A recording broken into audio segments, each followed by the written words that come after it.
Perkenalkan, kami dari kelompok 5 PPKN akan mewawancarai tentang norma-norma. Sebelum lanjut ke videonya, Perkenalkan nama saya Fatimah. Perkenalkan nama saya Robi Fulan Aminati.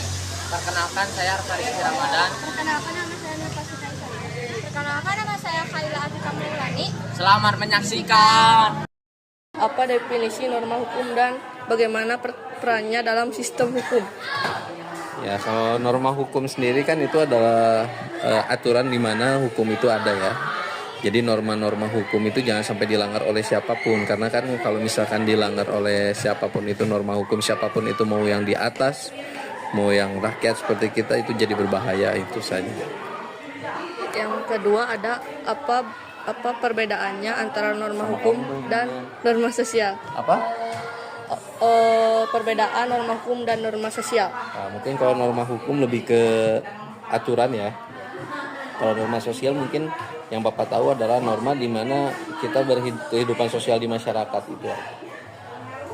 Yang ketiga, bagaimana norma hukum dibentuk dan diterapkan dalam masyarakat? Nah, norma hukum dibentuk dan diterapkan di masyarakat dimulai dari hal yang terkecil seperti di sekolah. Lalu ketika di sekolah nanti kalian keluar dari RT RW juga sudah ada norma hukum yang berlaku di masyarakat. Yang paling yang terkecil ya di kepolisian itu sendiri, di sektor-sektor di dekat-dekat rumah kalian. Itu.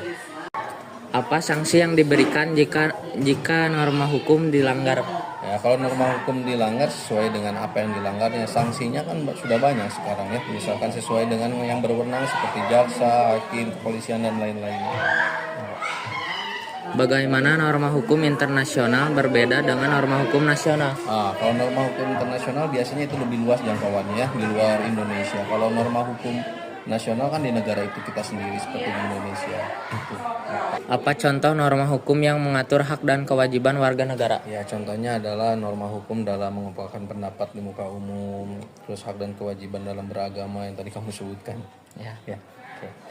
Bagaimana perubahan norma hukum terjadi dan apa faktor yang mempengaruhinya?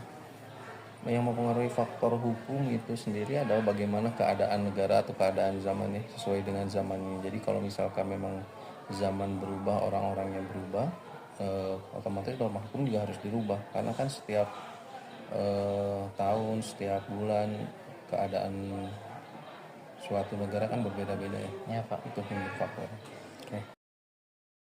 Apa itu norma agama? Norma agama itu adalah segala sesuatu peraturan yang sudah ditetapkan dalam agama. Jadi norma agama itu adalah biasanya perintah langsung dari Tuhan, yaitu dari Allah SWT kepada kita sebagai hambanya. Jadi norma itu adalah segala peraturan yang terkait dengan yang harus dilakukan dan yang harus dilarang. Seperti itu.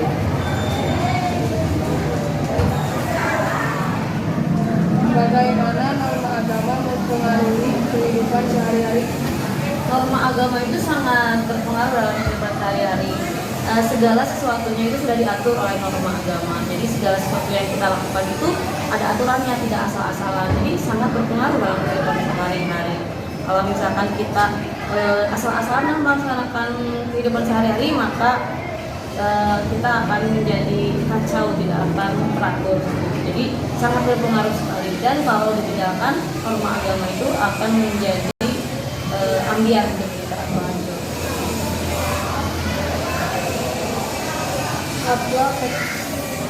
Apa contoh norma agama dalam Islam?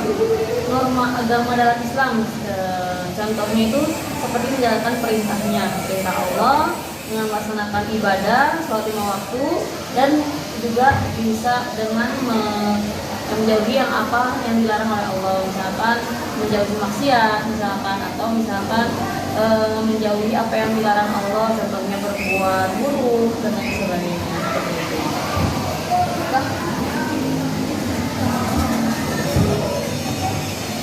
Bagaimana norma agama membantu dalam mengatasi konflik? Norma agama itu sebenarnya bisa mengatasi segala konflik ya, konflik baik itu yang berada dalam ranah sosial maupun budaya.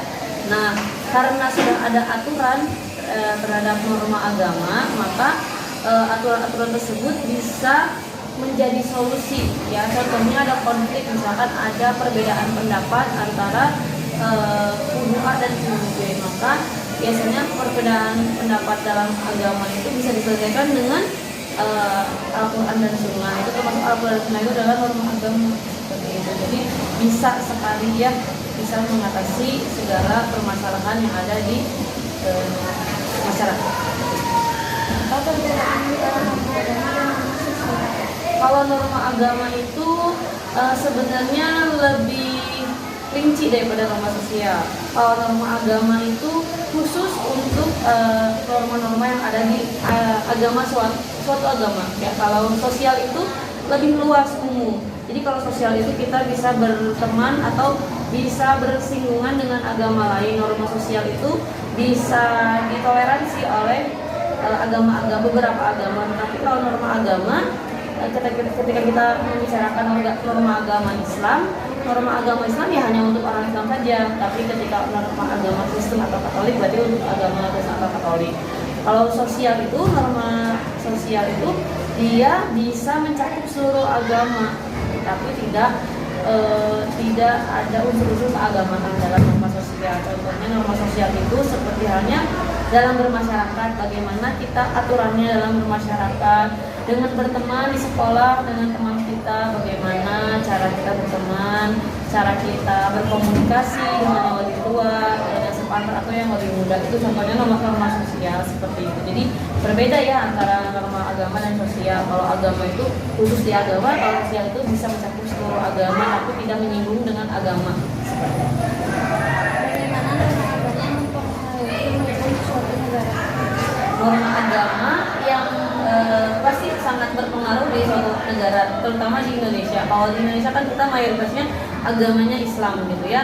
Nah, norma-norma agama Islam ini sangat berpengaruh dalam peraturan-peraturan yang ada di negara kita juga ya, termasuk dilarangnya minuman keras dan narkoba itu sudah ada dalam norma agama, tapi juga menjadi norma yang ada di negara kita. Jadi sangat penting norma agama dan kepada peraturan yang ada di negara.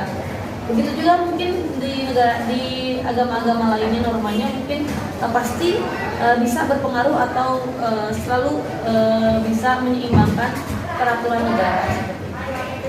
Apa contoh norma agama yang mengatur etika?